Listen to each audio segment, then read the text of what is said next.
तो हिंदी मीडियम वाले बच्चों को क्या मैसेज देंगे कि भैया लो फील ना करें आप? जैसे बाकी मुल्कों में रूस में रशिया को रूसी भाषा को प्राथमिकता दी जाती है, यूरोप में भी यही है। भारत में क्यों शर्मिंदा एक फील कर रहा है आदमी भैया हिंदी बोलने पे? आप हिंदी के ब्रांड एम्बेसडर की तरह हैं, इसलिए पूछ रहा हूं आपसे। जबरदस्ती उनको शर्मिंदा होने की जरूरत नहीं है। हम खुले मंच से कहते हैं कि मेरी जिंदगी का अगर कोई सबसे अच्छा डिसीजन था तो हम इंग्लिश मीडियम छोड़ दिए थे। और हमको कुछ बुझाइए नहीं रहा था वहां पे, बस may I go to drink water sir, और उसके बाद कुछ समझ में नहीं आता था। पूरा पढ़ के याद कर लेते थे और सब चीज याद कर लेते थे और समझ में आता नहीं था, तो हम छोड़ दिए वहां पे। इधर आए तो समझ में आने लगा।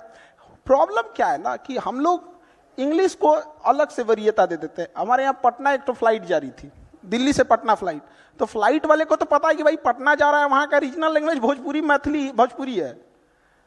तो एक एयर होस्टेस थी, वो एक बूढ़े बाबा थे, उनके किसी बेटे ने टिकट बुक किया होगा, उसमें खाना बुक कर दिया था, तो उन्होंने खाना दे दिया। एयर होस्टेस पूछ रही है बेवरेज बेवरेज, वो आदमी को बेवरेज बुझा रहा है। वो आदमी बेवकूफ नहीं था, वो पूछने वाली उनको नहीं समझ में आ रहा है, वो बूढ़ा आदमी है, बेवरेज पर कंफ्यूजन में है, बेवरेज बेवरेज वहां पे। भाई आप तो एक तो सॉफ्ट ड्रिंक कोल्ड ड्रिंक उठा के बेवरेज थमा के रख दिए हैं। तो उनको ये लगता है ना कि भाई हम इंग्लिश बोलते हैं, मेरी एयरलाइंस बहुत अच्छी है। आप रसिया जाइए, चाइना जाइए, वो चाइनीज भाषा बोलते हैं। माओ जेडांग ने सीधे यही बोला कि भाई आप चाइनीज लैंग्वेज को रखिए, आपको ज्यादा जरूरत रहेगा, एक ट्रांसलेटर रख लीजिएगा। और वो बेचारे बूढ़ा आदमी कंफ्यूज थे। हम बाद में उनको कहे कि चाचा जी आपको कुछ इसमें, तो अब समझ में आया। तो वो चाचा जी थोड़ी ना, मतलब उनका एजुकेशन सिस्टम थोड़ी डाउन था। अभी महाकुंभ समापन होने वाला है, मैं लगभग 10-12 दिन महाकुंभ में था। बिहार के बहुत लोग हमें वहां पे मिले, सैकड़ों लोग मिले। उनका कहना था कि हमें भी योगी जैसा सीएम चाहिए। खान सर बिहार से आए हैं, क्या लगता है आपको? अब ये तो लोकतंत्र है, सबका डिसीजन है। वो इस बार कुंभ का मैंने इतने ज्यादा क्राउड गए थे लोग वहां पर, तो क्राउड ओवर क्राउड हो जाने की वजह से 2-4 मिस यहाँ पे घटना जो हो गई यहाँ पे, उसके बाद वीवीआईपी कल्चर को जैसे खत्म किया गया, सारी चीजें ऑन द स्पॉट आ गई यहाँ पर। तो अपना वहां का मैनेजमेंट है और हर स्टेट का अपना अपना अलग मैनेजमेंट है। अब जैसे कोई जरूरी नहीं कि सब जगह का एक ही जैसा हो जाएगी, लेकिन ये एक चीज है कि योगी जी में जो स्टिक ऑफ लॉ है कि भाई अगर गड़बड़ी करेंगे तो भाई मीडिया रहे चाहे कुछ रहे, कुछ भी हो सकता है। तो ये वाला चीज ना लोगों को थोड़ा सा प्रभावित जरूर करता है। लॉ एंड ऑर्डर पे जो आप कह रहे हैं वो काम बिल्कुल, लॉ एंड ऑर्डर तो जरूरी है ना। किसी को अब डर ही लगने लगेगा तो काम कहां से कर पाएगा। सिक्योरिटी बहुत जरूरी है, रेलवे इंफ्रास्ट्रक्चर बहुत जरूरी। हम लोग क्या देखते हैं, अगर कोई इंसान बीमार पड़ा है तो क्या चेक करते हैं? उसका ब्लड टेस्ट कर लिए, यूरिन टेस्ट कर दिए, ईसीजी कर दिए, तभी ना आदमी पता करता है कि इसको क्या प्रॉब्लम है। किसी स्टेट को देखना है, लॉ एंड ऑर्डर देख लीजिए, पुलिस कितनी हेल्पफुल है, सड़कें कितनी अच्छी हैं। अब जैसे कहते हैं लोग कौन सा राज्य विकास होगा, जिस राज्य में आप 1 घंटे में 100 किलोमीटर डिस्टेंस नहीं तय कर सकते हैं, कभी विकास नहीं होगा उस जगह का। अब चाहे जितना चिल्लाते रहिए, आपको क्या लगता है साइकिल से विकास करने वाले एंटरप्रेन्योर घूमेंगे? बिल गेट्स आएगा टेम्पू पे बैठ के। बहुत बढ़िया। चलिए, क्योंकि जनता की पुरजोर मांग थी कि रैपिड फायर भी किया जाए खान सर से, क्योंकि इनकी बातें जो हैं किसी को बोर नहीं कर सकते, भले 1 घंटा बोलते रहे। बिहार में कुछ महीनों में चुनाव है, अगला सीएम किसको देखते हैं, नीतीश, तेजस्वी या प्रशांत किशोर?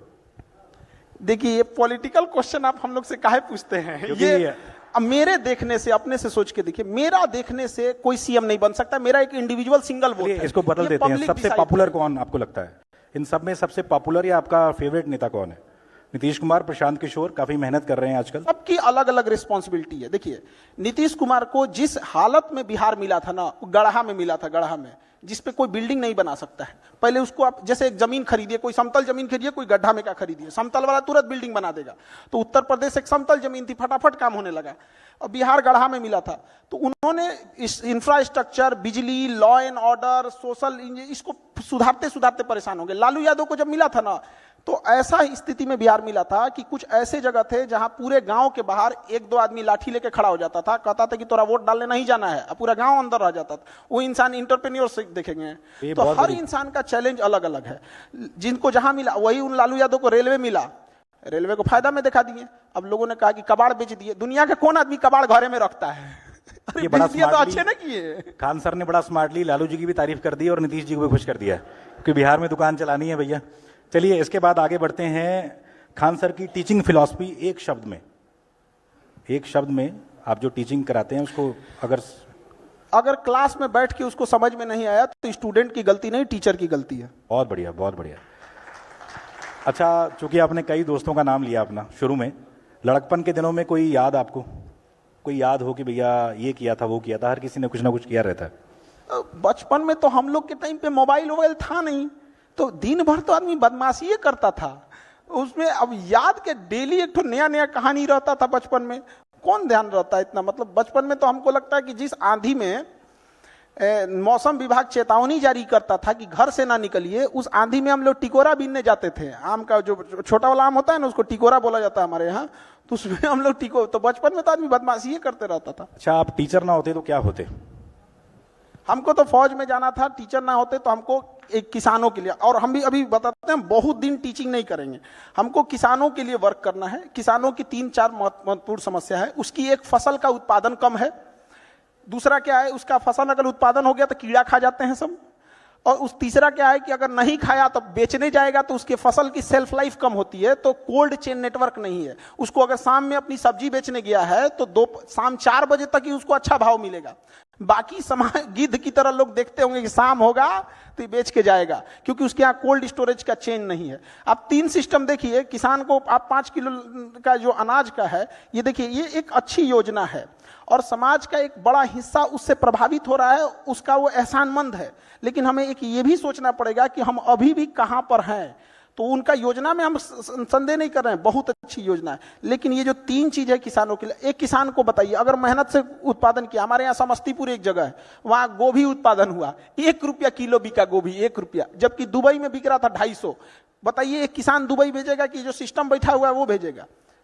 तो क्या मतलब बनता है? वो ट्रैक्टर चला दिया 1 रुपया किलो गोभी। अभी बहुत सारे लोग पूछेंगे, क्योंकि आप लोग दिल्ली में बैठे हैं, आप लोग को आइडिया नहीं लगेगा 1 रुपया किलो भी गोभी हो सकता है क्या। वहां ट्रैक्टर चला दिया समस्तीपुर में। तो बहुत समस्या, आप कभी उसके ऊपर देख के देखिए। इस देश में सबसे ज्यादा अगर किसी के पास कलेजा और बहादुर है सब ना, तो इस देश के किसान हैं सब। यहाँ हम लोग का ना एक मोबाइल छूट जाएगा ना तो धक धक होने लगा, कहाँ मोबाइल छूट गया। वो 6 महीने तक अपनी फसल पूरे खेत में छोड़ के आता है, कभी आग लग जाता है, कभी कुछ हो जाता है, कभी कुछ हो जाता है, कोई उसको पूछने वाला नहीं होता। तो जब तक इस देश में किसान और महिलाओं का उत्थान नहीं करेंगे, कहां से आगे बढ़ेगा। आपने मोबाइल की बात की, देश के करोड़ों युवा जो रील पर सारा दिन फील करते रहते हैं, उनको क्या मैसेज देंगे? कितना टाइम वेस्ट कर रहे हैं अपना वो लोग? रील देखने से अच्छा है अपनी काम की चीजें देखिए। अगर आपको 2 घंटा मोबाइल चलाना है तो 2 घंटा की जगह 3 घंटा चलाओ, लेकिन आप स्पेसिफिक देखो। अगर आपको कोई मूवी देखनी है तो मूवी देखो। ये रील का मतलब क्या हो गया, अजनबी से मिलते जा रहा है, उसको खुद नहीं पता है कि इसके नीचे क्या करके स्क्रॉल करके आएगा, तो वो उससे कोई उसका याद नहीं होगा। जितनी छोटी छोटी चीजों को हम देखेंगे हमारी मेमोरी कमजोर होते जाएगी। तो ये इसके मेमोरी पे चीजों पे बहुत ज्यादा हो रहा है, क्योंकि रील देखने के बाद ना हम उसे रिकॉल नहीं कर पाते। मेमोरी तेज कैसे होता है, जब हम किसी चीजों को बार बार रिकॉल करते हैं। तो अगर उस रील की जगह मूवी भी देख लेगा ना तो उसको रिकॉल आएगा, कोई डायलॉग याद आएगा, कोई इमोशनल सीन, कोई गाना, कुछ ना कुछ याद आएगा। रील में उसको कुछ नहीं याद आता है। आप ऐसे समझिए कि हमारा दिमाग कितना शॉर्ट कर दिया है ये सोशल मीडिया ने, कि 20 सेकंड के रील पे भी ना ऊपर लिखा होता है वेट फॉर इंड। 20 सेकंड के रीलवा पे लिखा है इंड के लिए इंतजार करो। बाप रे बाप। अच्छा, काफी लोगों का सवाल था कि हजारों स्टूडेंट्स आपसे करंट अफेयर पढ़ते हैं, खान सर अपडेट होने के लिए क्या क्या पढ़ते हैं? वो कोई एक सोर्स से हम लोग नहीं पढ़ सकते हैं, कहीं कहीं जहां जहां से मिल जाता है आदमी वहां से उठा के पढ़ लिया। जैसे अमेरिका के बारे में पढ़ना है तो हम इंडियन न्यूज को पढ़ेंगे तो वो इंडियन एस्पेक्ट्स में दिखाएगा, बट वही अगर हम गार्जियन न्यूयॉर्क टाइम्स देख लेंगे तो वहां के हिसाब से दिखाएगा। और धीरे धीरे चीजें आदत हो जाती है। न्यूज में होता क्या चीज है, मतलब एक मेन चीज होती है, उसको घुमा फिरा के होते रहता है। अच्छा, कोई एक चीज जो आपको लगता है आज के स्टूडेंट्स को पता होनी ही चाहिए? कोई एक चीज? बहुत चीज पता होना चाहिए, एक चीज से क्या चीज हो जाएगा उसका। लेकिन हाँ, एक चीज मतलब हम ये जरूर कहेंगे कि जो स्टूडेंट के अंदर ये चीज होती है ना कि हम इसको बाद में पढ़ लेंगे, बाद में रिवीजन कर लेंगे, हम अच्छे से इसे फेयर कर लेंगे, टाइम टेबल बना देंगे, इस सबको बहुत दिक्कत होने वाला है आगे जाके। अभी नहीं तो कभी नहीं है। जो आज करेगा वही कर सकता है, और बहुत परफेक्ट के चक्कर में नहीं पड़िएगा। स्टूडेंट सबको देखते हैं, एक बार फेयर करेंगे, एक बार रफ कुछ नहीं, मिला पढ़ना चालू करो, चाहे जैसे भी। टेबल सजाएगा, पानी बोतल रखेगा, फिर उसको पानी पिएगा, नमकीन खाएगा, पढ़ने से पहले फिर वॉशरूम जाएगा, फिर पानी पिएगा, पगला गया। बैठ जहां पढ़ना है पढ़ वहीं पे। अच्छा, कोई आप स्टूडेंट्स की बात कर रहे हैं, सबसे अतरंगी सवाल जो किसी स्टूडेंट ने आज तक आपसे पूछा हो, कुछ याद हो आपको? कोई किस्सा, किसी स्टूडेंट का सवाल? डेली 2-4 अतरंगी आते ही रहता है सब यहाँ पे। फिलहाल का एक बार हम ज्योग्राफी पढ़ा रहे थे, नर्मदा नदी, गंगा नदी, तो एक स्टूडेंट आया, कहा कि सर ये नर्मदा नदी 2 नदी है क्या? हम कहे नहीं तो। सर नाम देखिए ना, नर और मादा। हम कह रहे भाई साहब तू पागल कर देगा हम लोग को यहाँ। अभी 1-2 दिन पहले की, तो हमेशा कुछ ना कुछ इस टाइप का आते रहेंगे। अच्छा खान सर, सबको डर लगता है, आपका सबसे बड़ा डर क्या है? किसी चीज से डर लगता है खान सर को? अलग अलग फील्ड में डर होता है, जैसे एक कोई चीज का डर नहीं होता। जैसे मान के चलिए एजुकेशन में एक चीज का ये लगता है कि जिस हिसाब से धांधली हो रही है, सीटों का कहां से कहां सीट कौन किसको बेच दिया जाएगा, तो डर इस बात का लगता है कि उन बच्चों का क्या होगा। हम तो यहाँ लड़ते रह गए कि भाई वो होगा, अब यहाँ पे जिसको कंट्रोल करना है वो कंट्रोल ही नहीं कर रहा है। हम तो इसी भरोसे बैठे हैं कि बीपीएससी हो जाए, यूपीएससी हो जाए, एसएससी हो, रेलवे हो, एनटीए हो, ये सीटों को रिजर्व रखे, मजबूती से रखे, और हम बच्चों को पढ़ाएंगे और ये लोग करेंगे। अब पता चला हम यहाँ बच्चों को पढ़ाते हैं, इधर धांधी हो जाते, मैं किसके लिए सजू, मेरा पिया आनहर है। अच्छा 10 साल बाद खान सर, तालियां बज रही हैं अभी। अच्छा 10 साल बाद खान सर खुद को कहाँ देखते हैं? क्या क्या सपना है आपका जो आप सच करना चाहते हैं? हम लोग प्रेजेंट में जीते हैं, 10 साल बाद जिंदगी कहाँ होगी आज से 10 साल पहले किसी को नहीं पता था 2015 में कि 2025 में क्या हो जाएगा। तो बहुत ज्यादा का प्रोजेक्शन नहीं होना चाहिए। हमको बस इतना लगता है कि हाँ, इतना जरूर कहना चाहते हैं कि एजुकेशन आज से 10 साल बाद भी कोई ये बात जरूर याद रखेगा कि कोई इंसान था जिसने एजुकेशन के लिए हमेशा के लिए लड़ते रह गए, चाहे जितना बड़ा ऑफर हो जाए, चाहे कुछ भी हो जाए, एजुकेशन के लिए हमेशा बच्चों के लिए लड़े थे। आज भी गवर्नमेंट से लड़ना कितना टफ होता है, तो आप लोग को तो यहाँ देखते होंगे, वहां पे बच्चों के लिए तो लड़ते लड़ते आदमी तो हमेशा उन्हीं के लिए रहेगा। अच्छा आपको लगता है कि भारत को जो रिस्पेक्ट अब दी जा रही है पहले नहीं मिलती थी? चूंकि आप टीचर हैं, क्या लगता है कि दुनिया में अब ज्यादा भारतीय पासपोर्ट की धाक की बड़ी है पहले से? पासपोर्ट का तो उतना नहीं कर सकते। एक चीज हम लोग को समझना पड़ेगा, ये जो अंग्रेज हैं सब ना, या दुनिया जो भी है, तो ये हम लोग का इतना बड़ा मार्केट है, 140 करोड़ लोग हैं, कि डरेंगे तो इनके बाप, नहीं तो जिस दिन हम लोग बहिष्कार कर देंगे ना, अभी हम लोग डरा नहीं पाए हैं, अभी वो खुदे डर रहा है, हम लोग डराना चालू नहीं किए हैं। आज अगर हम अपना एंड्रॉइड बनाएं, अपना गूगल बनाएं, अपना फेसबुक बनाएं, तब उनको असली डर समझ में आएगा। अभी वो अपने से डर रहे थे कि भाई ये किसी दिन कुछ कर देगा यहाँ। और दूसरी बात कि भारत का जो छवि बढ़ा है, वो ऑब्वियस भी बात बढ़ा है, लेकिन एक चीज और गौर करना पड़ेगा। आज से 10 साल पहले, 15 साल पहले किसी के पास इतना मोबाइल नहीं था जिसे पता चले कि रूस में प्रधानमंत्री का कैसे स्वागत हुआ, कैसे नहीं हुआ। तो अभी जागरूकता बढ़ गई है। आज मोदी जी लैंड करते हैं तो दिख जाता है मोदी जी लैंड किए, उनको बस सैल्यूट दिया जाता है, दिख जाता है। लेकिन जब वही गुजराल साहब थे, अटल बिहारी वाजपेयी साहब थे, तो रिस्पेक्ट उनकी भी थी। वह व्यक्ति था जिसने अमेरिका के प्रधानमंत्री का फोन उठाने से पहले G20 भारत में अभी हो रहा है, G20 तब नहीं हुआ था। हाँ, G20 बहुत अच्छे से हम लोगों ने हैंडल किया। तो ऑब्वियस बात है कि हम लोग का ना फॉरेन पॉलिसी में बढ़ा है, बट थोड़ा सा गड़बड़ कहाँ हुआ है, आस पड़ोस में।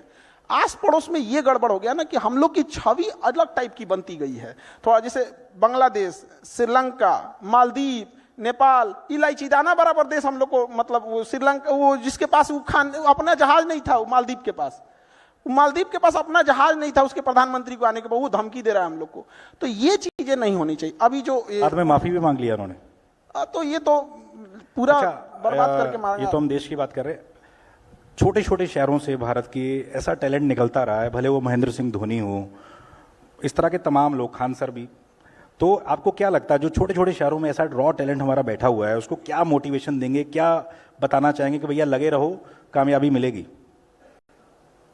हर शहर में ऐसे लोग हैं। अब थोड़ा सा क्या होता है ना कि इंडिया में जो इंसान सक्सेस हो जाता है, लोगों को लगता है ये बहुत अलग किया होगा। एक आध नंबर से या थोड़े मोड़े चीज़ों से अगर चूक जाता है तो लोग इंडिया में ना उसको थोड़ा भी रिस्पेक्ट नहीं देते हैं। ये बहुत खराब लगता है। कोई कामयाब है तो इसका मतलब ये नहीं कि जो आपसे पीछे है वो आपके लायक नहीं है या आपसे कम जानता है। कभी कभी होता है कि मतलब उसके पीछे वाला बेटर उनसे ज़्यादा बेटर जान रहा होता है। एक समय आएगा जब उसको भी लोग जानेंगे। तो थोड़ा बहुत वही कहते हैं कि लगे रहना चाहिए। कामयाबी एक दिन में नहीं मिलती है, लेकिन एक दिन तो जरूर मिलती है। चलिए, बिहार में चुनाव है और लोगों को जैसे पता लगा कि आपसे हम मिलने वाले, तो उन्होंने पूछा जरूर था हमसे कि आपको क्या लगता है प्रशांत किशोर जिस तरीके से गांव-गांव जाकर मेहनत कर रहे हैं, मेहनत रंग लाएगी? भले सरकार ना बना पाए, आपको क्या लगता है कैसा काम कर रहे हैं प्रशांत किशोर? लोगों को जागरूक करना ये बहुत अच्छी चीज है। और एक व्यक्ति ने इतना हिम्मत दिखाया जो गांव-गांव जाके पैदल चल रहा है। हम तो कहते हैं जागरूक ना करके कोई पैदलों चल के देखे कितना टफ होता है, गर्मी, बरसात, ठंडा। और क्या सिखा रहे हैं वो, लोगों को क्या कह रहे हैं, शिक्षा पे ध्यान दो, स्किल्ड पे ध्यान दो। यही सब चीज, ऐसा थोड़ी कर रहे हैं कि मतलब कोई गलत चीज सिखा रहे हैं, तो लोगों को जागरूक कर रहे हैं, बहुत अच्छा काम कर रहे हैं। उनको नतीजों में भी देखने को मिलेगा, उनको जरूर।